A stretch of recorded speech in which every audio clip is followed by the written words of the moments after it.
स्वागत है आपका हिस्ट्री विद के में। आज हम लोग प्रागैतिहासिक काल के बारे में अध्ययन करेंगे।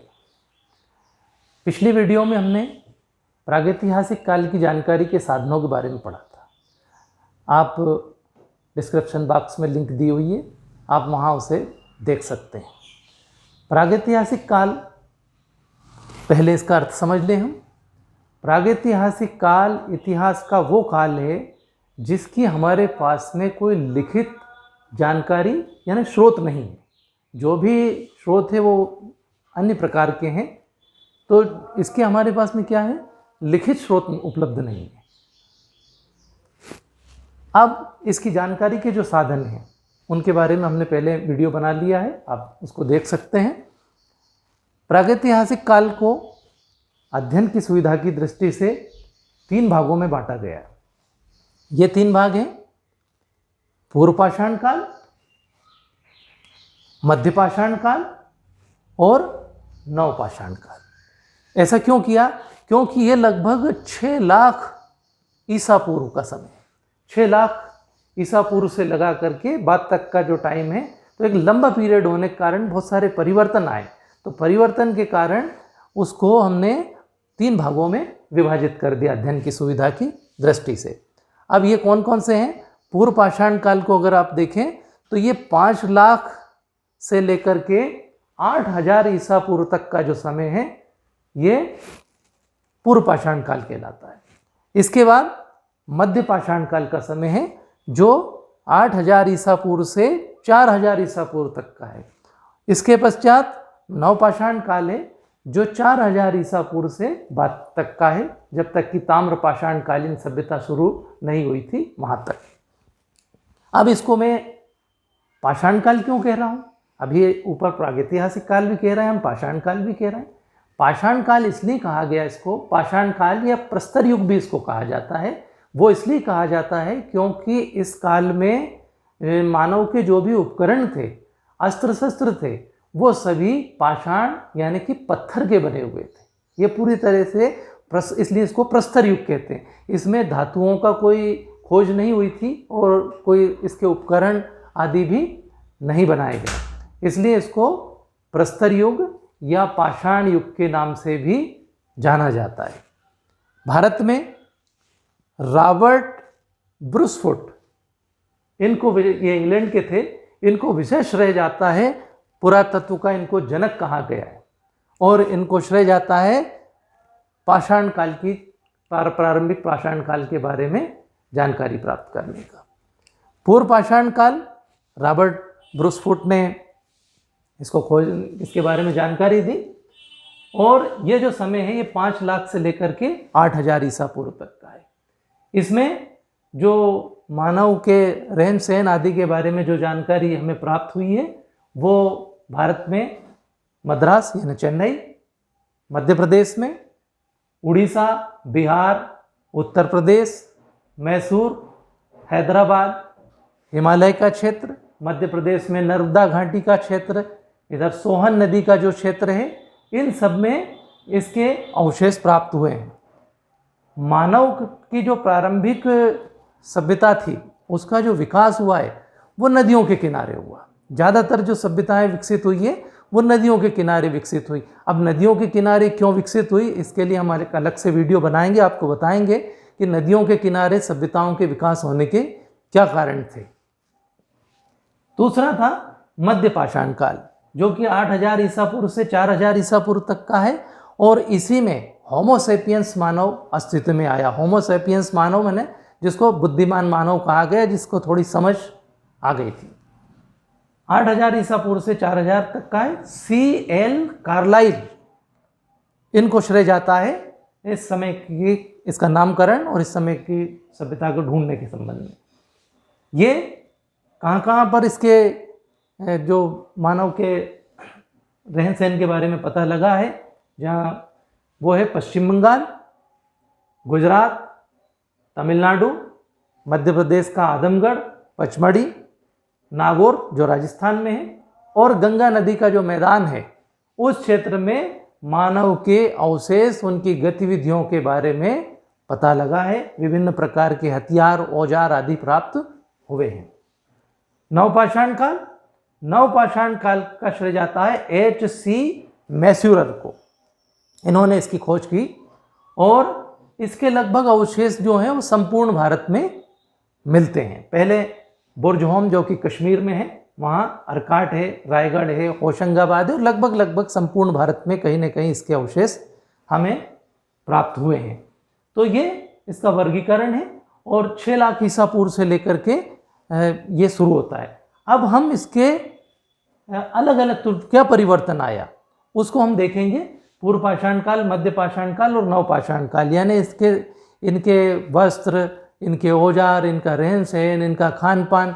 तो चूंकि अलग अलग देखेंगे तो वीडियो बहुत बड़ा भी हो जाएगा और कुछ समझ भी नहीं आएगा, इसलिए इसको हम कंपेरेटिव रूप में देखेंगे ताकि आपको अच्छे से समझ आ सके कि पूर्व पाषाण काल में क्या स्थिति थी, मध्य में क्या था और फिर नव में क्या परिवर्तन देखने को मिला। परीक्षाओं में पूर्व पाषाण काल की विशेषताएं पूछ लेते हैं, मध्य की पूछ लेते हैं या नव की पूछ लेते हैं, या ऐसा भी हो जाता है कि प्राय कभी कभी इन दोनों के बीच में अंतर भी पूछ लेते हैं। अलग अलग यदि हम देखेंगे तो बहुत सी चीज़ों में समानता भी नज़र आएगी, कहीं का अंतर भी नज़र आएगा। तो इसलिए हमने इसको कंपेरेटिव एक ही बार में समझ लेंगे, जो अंतर है वो महत्वपूर्ण होगा। ये हमने अंतर के आधार किए हैं जिनसे हमें पता लगेगा कि किन किन के आधार पर इनकी विशेषताओं को हमें लिखना है। देखिए, पूर्व पाषाण काल, मध्य पाषाण काल और नवपाषाण काल। अब यदि हम यहाँ देखें तो औजार या हथियार, तो ये तो सभी जानते हैं कि जो पाषाण काल था, प्रस्तर युग था, इसको प्रागैतिहासिक काल को हमने प्रस्तर युग और पाषाण युग भी कहा है। तो इसमें जो औजार या हथियार थे वो तीनों में ही, क्योंकि पूरा पाषाण काल है इसलिए तीनों में ही काय के बने थे, ये पत्थर के थे, इसलिए तो इसको पाषाण युग कहा गया। तीनों में ही कोई अंतर नहीं। लेकिन उन हथियारों में अंतर क्या था, औजारों में अंतर क्या आया इतने लंबे पीरियड के बाद, वो देखेंगे। पूर्व पाषाण काल में जो हथियार या औजार बने हुए थे वो बड़े भद्दे थे, बेडोल थे, कोई हैंडल वगैरह उसमें नहीं लगा हुआ था, तो और कोई पॉलिश युक्त भी नहीं थे। साधारण से हथियार उनके हुआ करते थे, जैसे गड्ढा सा था, चाकू था। तो चाकू अगर आज का चाकू देखें तो इस तरह का नहीं था, बिल्कुल डिफरेंट है। मैंने डिस्क्रिप्शन बॉक्स में औजार या हथियार के कुछ फोटोग्राफ्स दिए हैं, आप उनको देख सकते हैं, लिख दी हुई है। पूर्व पाषाण काल के बाद में मध्य पाषाण काल आया। तो ये हथियार या औजार थे तो पत्थर के ही, लेकिन परिवर्तन क्या आया कि यहाँ पर जो हथियार या औजार बनने लगे वो पहले से ज़्यादा अच्छे थे। अच्छे के अलावा इस समय के युग के लोग छोटे हथियार नहीं बना सकते थे, जैसे सुई जैसे, ब्लेड जैसे, लेकिन यहाँ पर ब्लेड और सुई जैसे छोटे हथियार भी बनाने लगे, जेस्पर, चर्ट, फ्लिट, ये वाले पत्थरों का उपयोग करते हुए। और इसमें एक परिवर्तन ये आया कि उन हथियार या औजार में ये अब हैंडल भी लगाने लगे, हैंडल युक्त यहाँ पर। तो ये अंतर हुआ, बन पत्थर के रहे थे, यहाँ भद्दे बेडोल थे और यहाँ पर थोड़े सुंदर बनने लगे, छोटे बनने लगे। इसीलिए यहाँ पर एक याद रखने योग्य चीज़ है, वो है लघु अश्म। एक शब्द यूज होता है, परीक्षा में पूछते भी हैं, ये लघु अश्म क्या थे। लघु अश्म, लघु का मतलब आप समझ रहे हैं छोटे, और अश्म का हथियार। तो यहाँ पर जो छोटे छोटे हथियार बनने लगे थे उनको लघु अश्म कहा गया है। ये अलग से परीक्षाओं में पूछते भी हैं, लघु अश्म क्या है। लघु अश्म मतलब छोटे हथियार। नवपाषाण काल में क्या चेंजेस आया, इसमें बहुत चेंज आ गया यहाँ के हथियारों में, और यहाँ में बिल्कुल अंतर हो गया। हैंडल युक्त, छोटे बड़े सभी प्रकार के दैनिक जीवन में जो गृहस्थी के लिए उपयोग में आने वाले उपकरण और अच्छे चमकदार और बढ़िया हैंडल लगे हुए अच्छे उपकरण या हथियार यहाँ पर बनने लग गए। यहाँ पर तो कृषि का भी आविष्कार हो गया था, कृषि करने लगा था मानव, तो बहुत सारे कृषि उपकरण भी बनाने लगा। दूसरा, निवास का देखें, ये और इनमें क्या अंतर आया। तो इस समय के मानव को निवास का कोई ज्ञान नहीं था, वो पेड़ों पर रहता था, बाद में गुफाओं में रहने लगा और नदी के किनारों पर भी वो रहता था। मतलब उसका कोई ऐसा निवास स्थान निश्चित नहीं था। यहाँ पर क्या आया अंतर मध्य पाषाण काल में कि वो पहाड़ियों पर रहने लगा, समूहों में रहने लगा। गुफाओं में तो अभी भी रहता था, ऐसा नहीं है कि यहाँ था तो अब नहीं रहेगा, लेकिन वो खुले में पहाड़ियों के ऊपर क्यों रहता था? इसलिए ताकि जंगली जानवरों से उसकी रक्षा हो सके। यहाँ क्या, यहाँ तो बहुत बड़ा चेंज आ गया।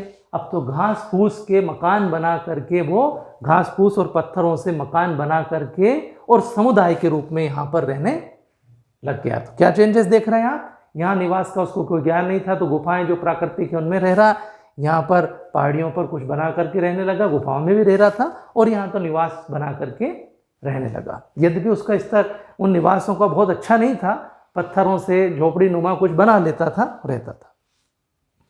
तीसरा है आपका कृषि और भोजन।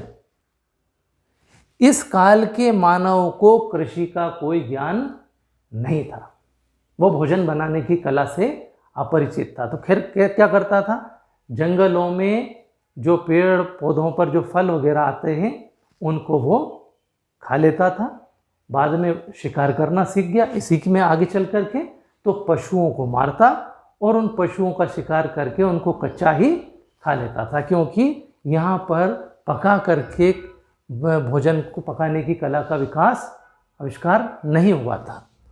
इसके बहुत लास्ट में जाकर के अग्नि का आविष्कार जरूर हो गया था, लेकिन यहाँ पर भोजन पका करके खाना नहीं सीखा था। कृषि करना उसको बिल्कुल नहीं आता था।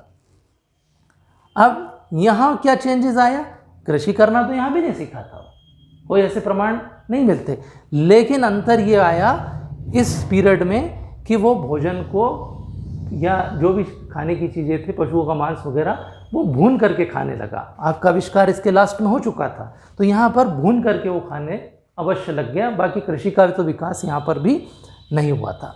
नवपाषाण काल में क्या हुआ, कृषि का आविष्कार हो गया, कृषि करने लग गया मनुष्य। तो कृषि करने के कारण गेहूँ, चावल, मटर, दूध, दही, क्योंकि पशुपालन आरंभ हो गया था, तो इसलिए उन सब का उपयोग भी वो यहाँ पर करने लग गया, और इसीलिए मनुष्य का यहाँ पर घुमक्कड़ी जीवन भी समाप्त हो गया। पाषाण काल में, खासकर पूरा पाषाण काल में मानव घुमक्कड़ी था। घुमक्कड़ी का मतलब था कि वो एक जगह पर बस करके नहीं रहता था, यहाँ वहाँ भटकता रहता था, क्योंकि भोजन एक जगह का खत्म हो गया तो दूसरी जगह भोजन की तलाश में, तीसरी जगह, इस तरह से वो घूमता रहता था, एक जगह नहीं रहता था। लेकिन यहाँ क्या हुआ, नवपाषाण काल में कृषि का आविष्कार हो जाने के कारण, एक जगह पर रहने के कारण उसका जो घुमक्कड़ी जीवन था वो पूरी तरह से समाप्त हो गया। वस्त्र की अगर बात करें हम, तो यहाँ पर वस्त्र का जैसी कोई बात नहीं थी, लेकिन फिर भी वो जानवरों की जो खाल है, वृक्षों की छाल है, उनको लपेट लेता था ठंड आदि से बचने के लिए। वस्त्र जैसा उसके कुछ नहीं था। यहाँ क्या चेंज आया मध्य पाषाण काल में, कि वो पहन तो वही रहा था, जानवरों की खाल और दूसरा जो पेड़ पौधे हैं उनकी छाल को, लेकिन अंतर ये आ गया यहाँ पर कि अब सुई जैसे छोटे औजार उसने बना लिए थे, तो उनसे उनमें छेद करके और वो उनको सिल करके पहनने लगा। यहाँ पर ऐसे प्रमाण मिले हैं नवपाषाण काल में कि उसने वस्त्र को बनाना सीख लिया था।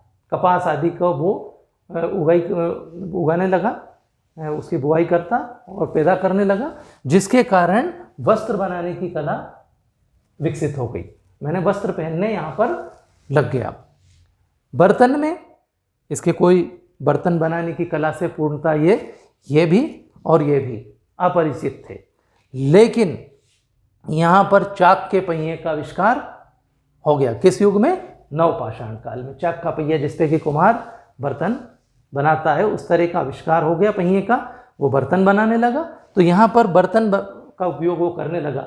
बर्तन बनाने की कला, चाक के पहिए का आविष्कार होने जाने से बहुत बड़ा परिवर्तन आया। परिवर्तन क्या आया कि अब उस पहिए को लगा करके उसने अपने सामान को ढोने के लिए या परिवहन के साधन के रूप में भी एक पहिया मिल गया उसको, और पहिए से वो परिवहन का साधन भी आगे चल करके उपलब्ध हो गया। सामान को एक स्थान से दूसरे स्थान तक पहुंचाना, ढोना उसके लिए आसान हो गया। तीसरा, पशुपालन। इस काल का मानव पशुपालन की कला से पूर्णतः अपरिचित था। यहाँ पर मध्य पाषाण काल में पहली बार उसने कुत्ते को शिकार में उपयोगी समझ करके कुत्ते को पालना शुरू किया था सबसे पहले मध्य पाषाण काल में। और नवपाषाण काल में तो वो पशुपालक हो चुका था, अनेक पशुओं का पालन करता, उसने जो अपने उपयोग के लिए समझा, जिनसे उसको नियमित रूप से मांस की प्राप्ति और दूध आदि की प्राप्ति हो सकी। ऊन मिल जाता था, दूध मिल जाता था और उन पशुओं से मांस की प्राप्ति भी हो जाती थी। तो यहाँ पर पशुपालक बन गया वो, यहाँ पशुपालन की कला से परिचित था। यहाँ पर कुत्ते को पाला सबसे पहले क्योंकि वो शिकार में उपयोगी था, और नवपाषाण काल में उसने पूरी तरह से पशुपालक बन गया।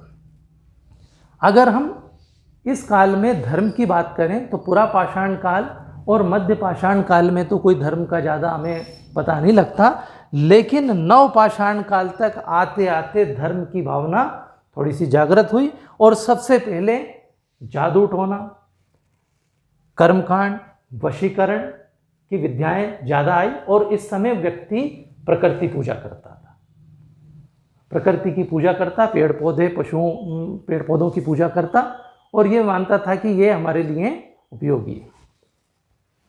तो नवपाषाण काल में धर्म का उदय भी होने लगा था, अलग ढंग से, यद्यपि कोई मूर्ति पूजा वगैरह वो नहीं करता था। अब अगर हम मृतक संस्कार की बात करें तो एक समानता दिखती है हमें पूरे तीनों युगों में। वो रूप परिवर्तित हुआ, ये शवों को दफनाते थे, यहाँ तक कि पूरा पाषाण काल के लोग, और शव को जो दफनाते थे उसके साथ कुछ खाने पीने की कुछ चीज़ें रख दिया करते थे।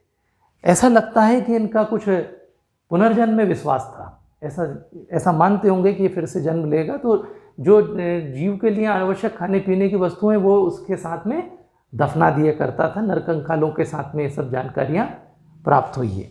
तो हम इस तरह से इसकी कंपैरेटिव स्टडी के द्वारा ये तीनों के बीच में अंतर कर सकते हैं। हम मालूम कर सकते हैं कि आखिर क्या, अगर ऐसी स्थिति में आपसे पूर्व पाषाण काल की विशेषताएं पूछे तो औजार या हथियार के बारे में बता दीजिए, निवास के बारे में, कृषि के, और अगर कंपैरेटिव पूछे तो कंपैरेटिव बता दीजिए, सेपरेट पूछे तो सेपरेट।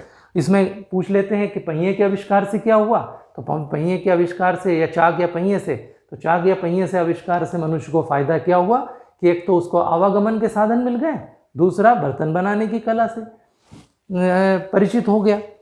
पूछते हैं कि कृषि के आविष्कार से मानव जीवन में क्या परिवर्तन हुआ, तो उसका घुमक्कड़ी जीवन समाप्त हो गया, सबसे बड़ा परिवर्तन ये हुआ। तो इस तरह से इसमें छोटे छोटे प्रश्न भी पूछ लिए जाते हैं। आशा है आपका इस वीडियो से ज्ञान में वृद्धि हुई होगी। एक बार दो बार आप देखेंगे तो ये पूरी तरह से समझ में आ जाएगा। Thank you very much.